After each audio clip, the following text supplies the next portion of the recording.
नमस्कार। स्वागत है आप सभी का हिंदी साहित्य और सृजन में। आज हम मुंशी प्रेमचंद के उपन्यास रंगभूमि की कथावस्तु को जानेंगे।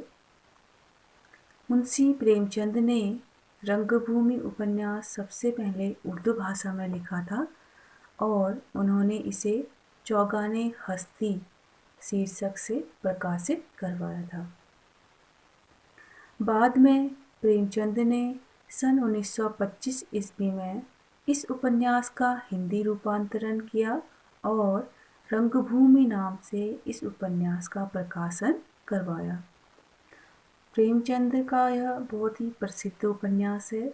तो आइए शुरू करते हैं रंगभूमि उपन्यास की संक्षिप्त कथावस्तु। इस उपन्यास में काशी के बाहरी भाग में बसे पांडेपुर गांव को रंगभूमि की कथा का स्थल बनाया गया है। ग्वाले, मजदूर, गाड़ीवान और खोमचे वालों की इस गरीब बस्ती में एक गरीब और अंधा चमार रहता है और जिसका नाम है सूरदास। वह है तो भिखारी, परंतु पुरखों की 10 बीघा धरती भी उसके पास है, जिसमें गांव के ढोल यानी जो जानवर हैं वो चढ़ते विचरते रहते हैं। सामने ही एक खाल का गोदाम है जिसका आढ़ती है एक ईसाई जॉन सेवक। वह सिगरा मोहल्ले का निवासी है। इस जमीन पर उसकी बहुत दिनों से निगाह है। वह इस पर सिगरेट का कारखाना खोलना चाहता है। सूरदास किसी भी तरह अपने पुरखों की निशानी उस धरती को बेचने के लिए राजी नहीं होता है। तब जॉन सेवक अधिकारियों से मेलजोल का सहारा लेकर उसे हिलाने की योजना बनाता है। अपनी बेटी सोफिया के माध्यम से राजा भरत सिंह और उसके परिवार से जॉन सेवक का परिचय संबंध स्थापित होता है। राजा साहब के परिवार में 4 व्यक्ति हैं: पत्नी रानी जानवी, पुत्री इंदु, पुत्र विनय और स्वयं राजा साहब। एक दिन विनय अपने स्वयंसेवकों के साथ आग बुझाने का प्रयास करते हुए आग की लपटों में फंस जाता है। संयोग से सोफिया अपनी माँ से झगड़ा करके उधर जा निकली थी। वह आग में कूदकर विनय को बचा लेती है। आग ने उसे कई जगह झुलसा दिया था। विनय के माता पिता सोफिया को अपने साथ ले गए और उसका इलाज करवाया।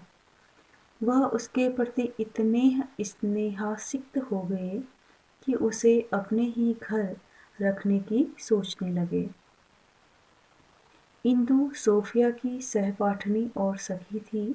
उसका विवाह छतारी के राजा महेंद्र कुमार से हुआ था।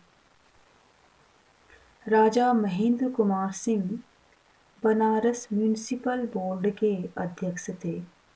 इंदु के द्वारा उन्हें सोफिया और जॉन सेवक के बारे में थोड़ा बहुत मालूम हो चुका था। जॉन सेवक ने इस संयोग से पूरा लाभ उठाया।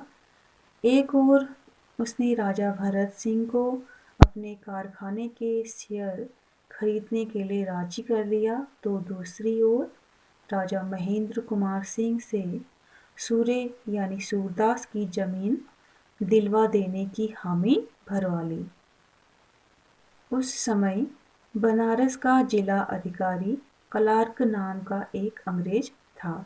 वह सोफिया पर आसक्त था और उसके लिए सोफिया के माता पिता की ओर से प्रोत्साहन मिला था। सोफिया उससे मिली और हट करके राजा महेंद्रपाल के आदेश को रद्द करवाकर क्लार्क से आज्ञा जारी करवा दी कि सूरदास की जमीन किसी को नहीं मिल सकती। लेकिन राजा महेंद्र कुमार ने गवर्नर से मिलकर वह जमीन जॉन सेवक को दिलवा दी। क्लार्क का उदयपुर के लिए तबादला हो जाता है। कारखाना निर्माण और उसके साथ ही मजदूरों के लिए घर बनाने का क्रम रखा गया।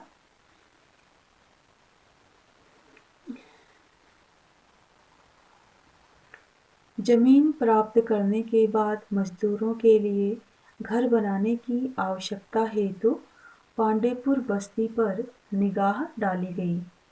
अतः पांडेपुर बस्ती को खाली करवाने की योजना बनी। प्रांतीय सरकार से लिखा पढ़ी हुई इजाज़त मिल गई। बस्ती के लोगों को अपना अपना मुआवजा लेकर घर छोड़ने के लिए कह दिया गया। सूरदास फिर अड़ गया। झोपड़ी के सामने ही उसने सत्याग्रह कर दिया। झगड़े ने आंदोलन का रूप धारण कर लिया।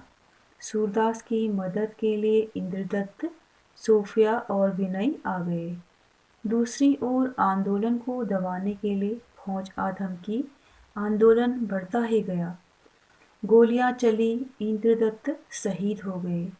सूरदास को गोली लगी और विनय जब मंच पर आए तो जनता ने उस पर व्यंग्यों की बौछार कर दी।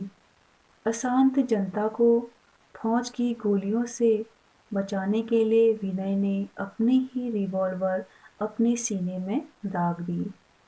इस आत्मबलिदान से आंदोलन की आंधी थम गई। सूरदास को अस्पताल पहुंचाया गया। सोफिया, जानवी, इंदु, भरत सिंह आदि ने उसकी सेवा की, किंतु उसे बचा नहीं सके। जनता सूरदास की झोपड़ी की जगह उसकी मूर्ति स्थापित करती है। राजा महेंद्र कुमार रात में उसे मिटाने के लिए जाते हैं और स्वयं उस मूर्ति के नीचे दबकर मर जाते हैं। इस प्रकार राजा महेंद्र कुमार जीतकर भी हार जाते हैं और सूरदास हार कर भी विजय पा लेता है।